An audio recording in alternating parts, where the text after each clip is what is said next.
Hello everyone, welcome or welcome back. This video is a little different from the usual content on this channel.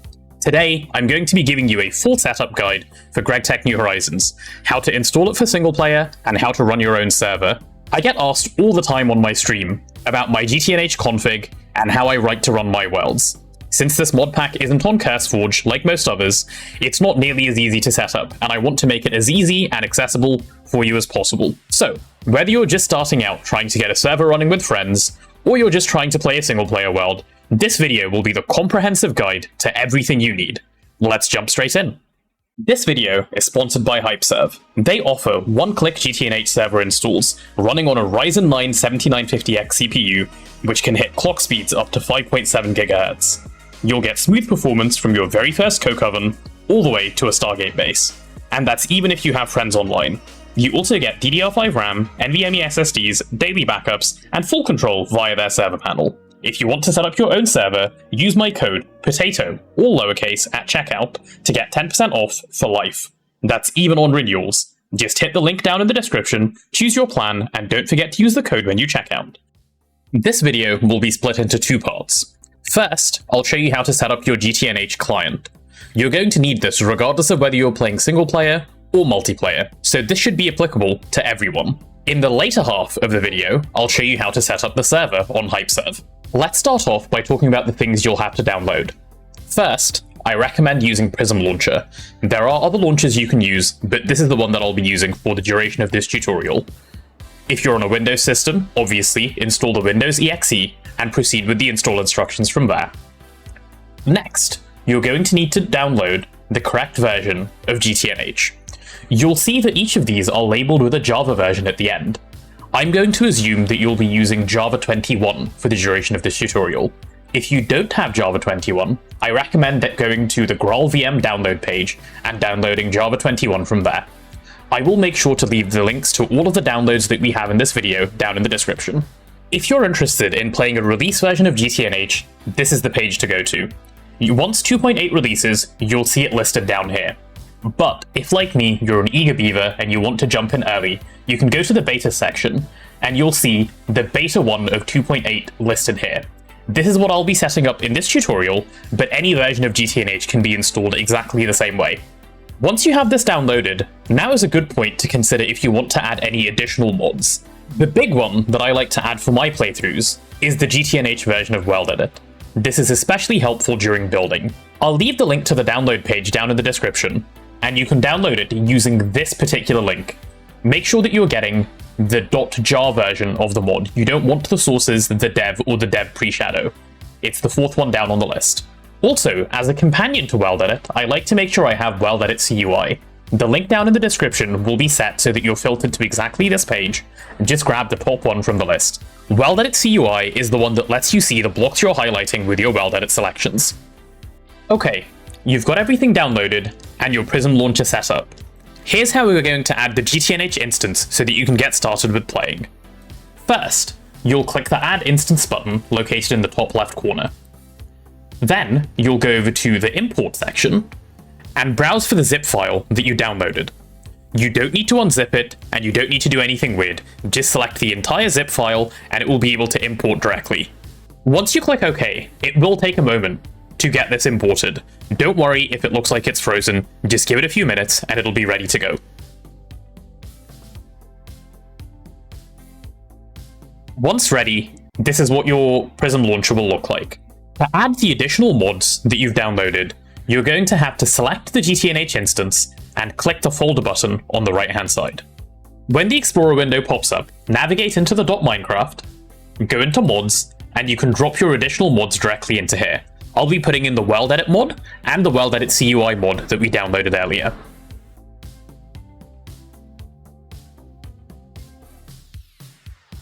With those dropped in, we're almost done. If you're trying to set this up for a multiplayer instance, this is all you need to do. All of the config changes will need to happen on the server side. However, if you're setting up for single player, all of the config changes that we need to make need to happen on the client side. But before we can do any of that, we need to make sure that we launch the instance for the first time. This allows any config files that don't yet exist to be created and be ready to be used. So let me go ahead and launch this for the first time, close it down, and I'll show you the config changes you need to make for single player. Strictly speaking, you're now done. These config changes are actually my personal preferences for the way I like to play the game. If you want to play along the same way, then make sure to keep watching, and I'll show you exactly what we need to change. First, you'll have to click the folder button again, navigate into the Minecraft folder, and this time you'll see that everything has generated properly. This is because we've launched the client for the first time. The first thing we're going to do is go into the server utilities folder. In here, we want to open up serverutilities.cfg. Let me show you the settings that I like to change in here. As we scroll down, you'll see the backup settings. I like to make sure my world is in fact backed up every once in a while. I tend to set my backup timer to 0.5, which means every half an hour, and I tend to keep 12 backups, so that's 6 hours worth of backups. I set my compression level to 9, because this is the smallest file size, and I don't need it to be uncompressed. Continuing to scroll further down, there are some commands that I like to enable. Firstly, I enable back. I also enable fly. This isn't something I actually use, but it's something I like to have enabled anyway. I also enable /home, /spawn, PPA, and warp. And as we keep going, we'll get to the world section. Within here, we want to enable chunk claiming. I also like to set the Enderman griefing and the explosions both to default. This allows me to have fine control within the game. I will also set the player sleeping percentage to true. This makes it so that on multiplayer servers, we can use only one player sleeping to skip the night. The default sleeping percentage is set to 50, which means half the people on the server need to sleep. I like to bring this all the way down to 1, so that no matter how many people sleep, we can turn night to day. With that should be the very last setting in the server utilities folder. Let's jump back to the .minecraft folder and navigate into config, and scroll down until we see GregTech. Within here, there's a few config settings that I like to change. Firstly, in pollution.cfg. The only change I make in the pollution file is to change the activate pollution from true to false. I don't think pollution adds anything to GTNH, and honestly just isn't a fun mechanic, so I just like to turn this off altogether. The next change that I like to make in the GregTech folder is to the worldgeneration.cfg file. There's not too much that I like to change about the world gen, but I do think it's really annoying when you're mining underground and there is dirt and gravel that gets in the way of your speedy hammering, so I turn both of these off. So that's as easy as changing this setting to false, that is, generate underground dirt, and the same thing for generating underground gravel. Both of those can be turned off like so. And that's it. That's all of the settings in the GregTech folder. Let's move on to the next one. The next config folder that I like to look for is loot games. That's found over here. Within the loot games folder, there isn't much that I change. In GTNH, there are 2 loot games, Game of Light and Minesweeper. Both of these can give random rewards in the early game that can help you progress along a little faster. Game of Light is one that I absolutely despise playing, so I just like to turn it off altogether. You can do this by opening the gameoflight.cfg. This can be done directly in the file under the weight section. Instead of having the weight as 1, just set this to 0 and Game of Light will never show up. After loot games, I like to scroll down to World Edit and go into worldedit.properties to change the default World Edit wand from being a wooden axe to the healing axe. This can be done as follows. As you can see, the default wand item is set to 271. We're going to replace this with the number 4583. This corresponds to the healing axe, and now you can use that for all of your World Edit commands. We're nearly there, just one more config change to go. Jumping back to the config folder, if we scroll all the way down until we find openblocks.cfg, there's just one change I like to make in this configuration file. I'll scroll down until I see drop block. This is the elevator block in OpenBlocks. I just set the max pass through to 60 and the max search distance to 60 as well. This just makes it so the elevators aren't nearly as finicky to place.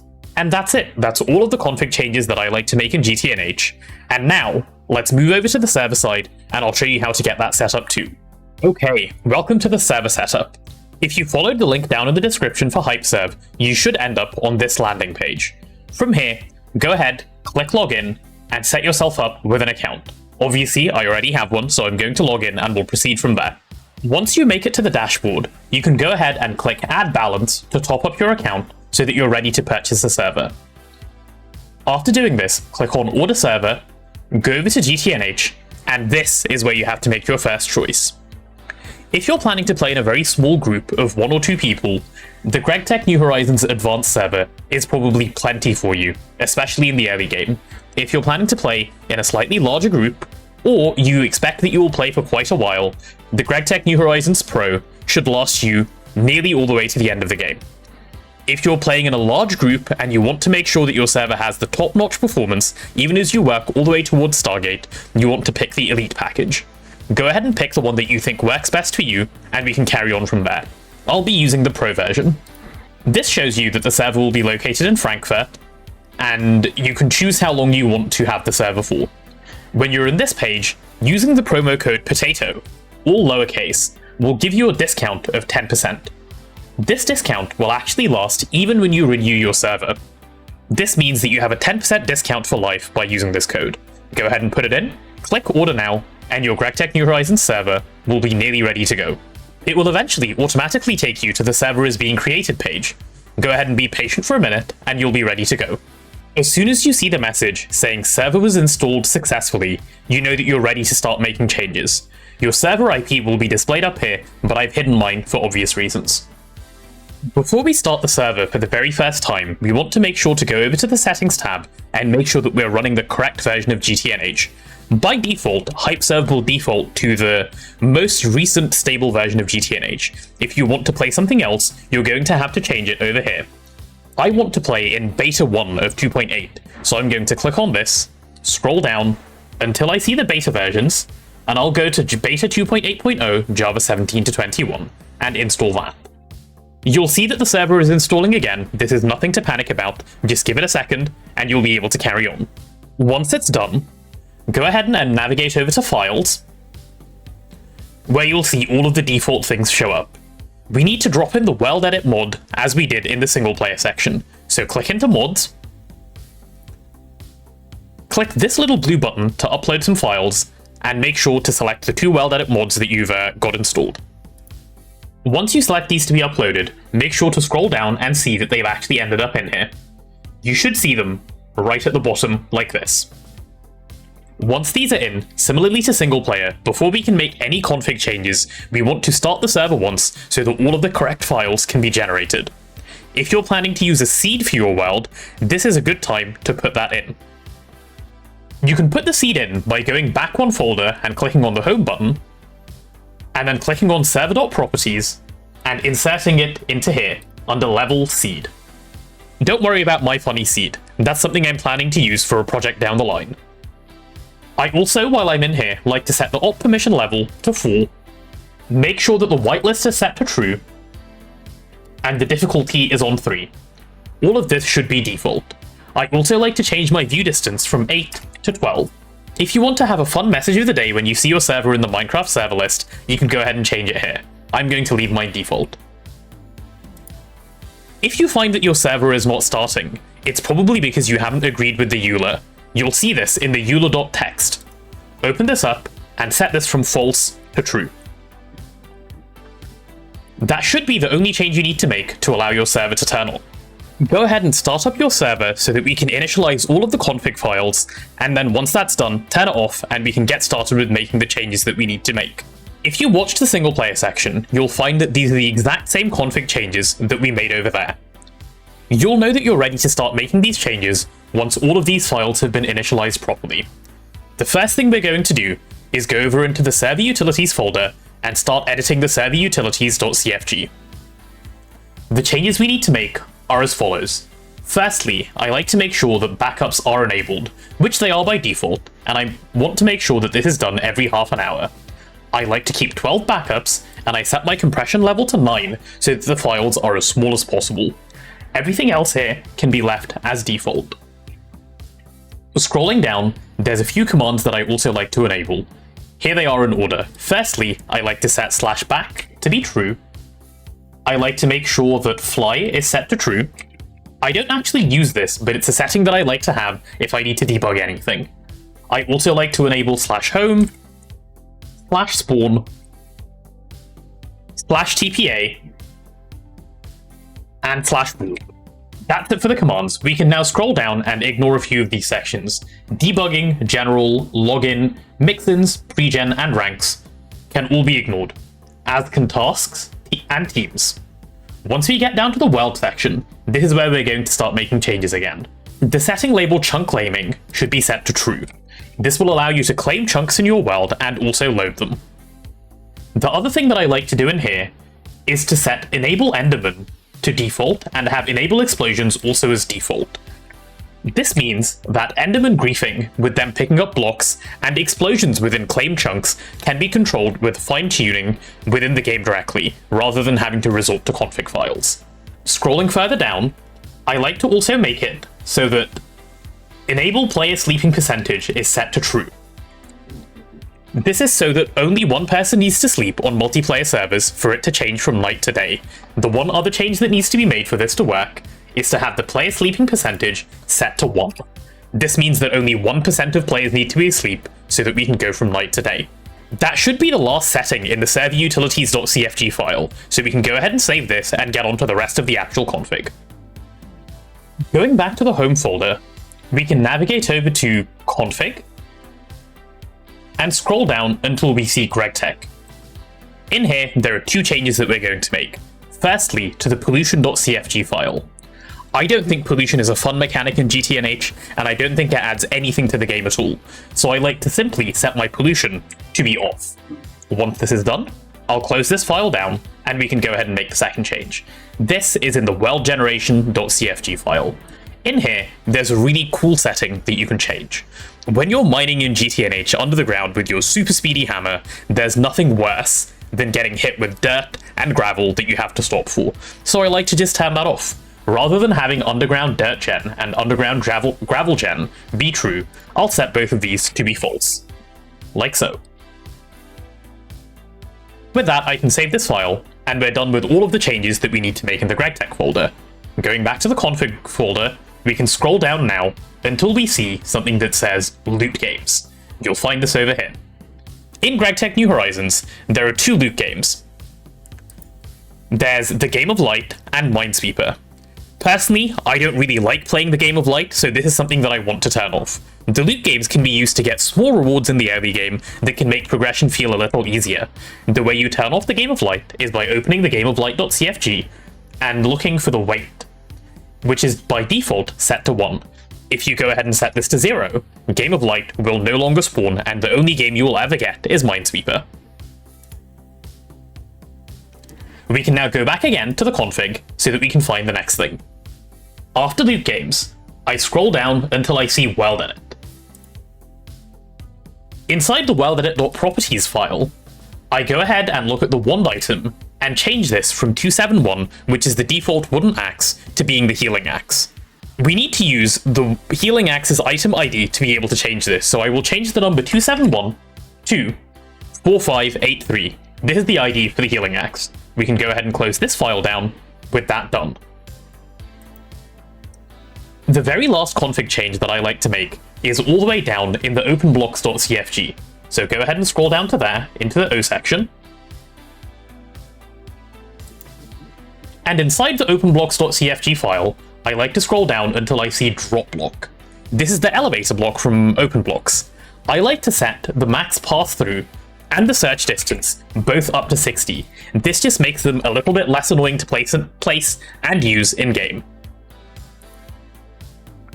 With all of those config changes done, that's everything that I like to change in my GTNH instance.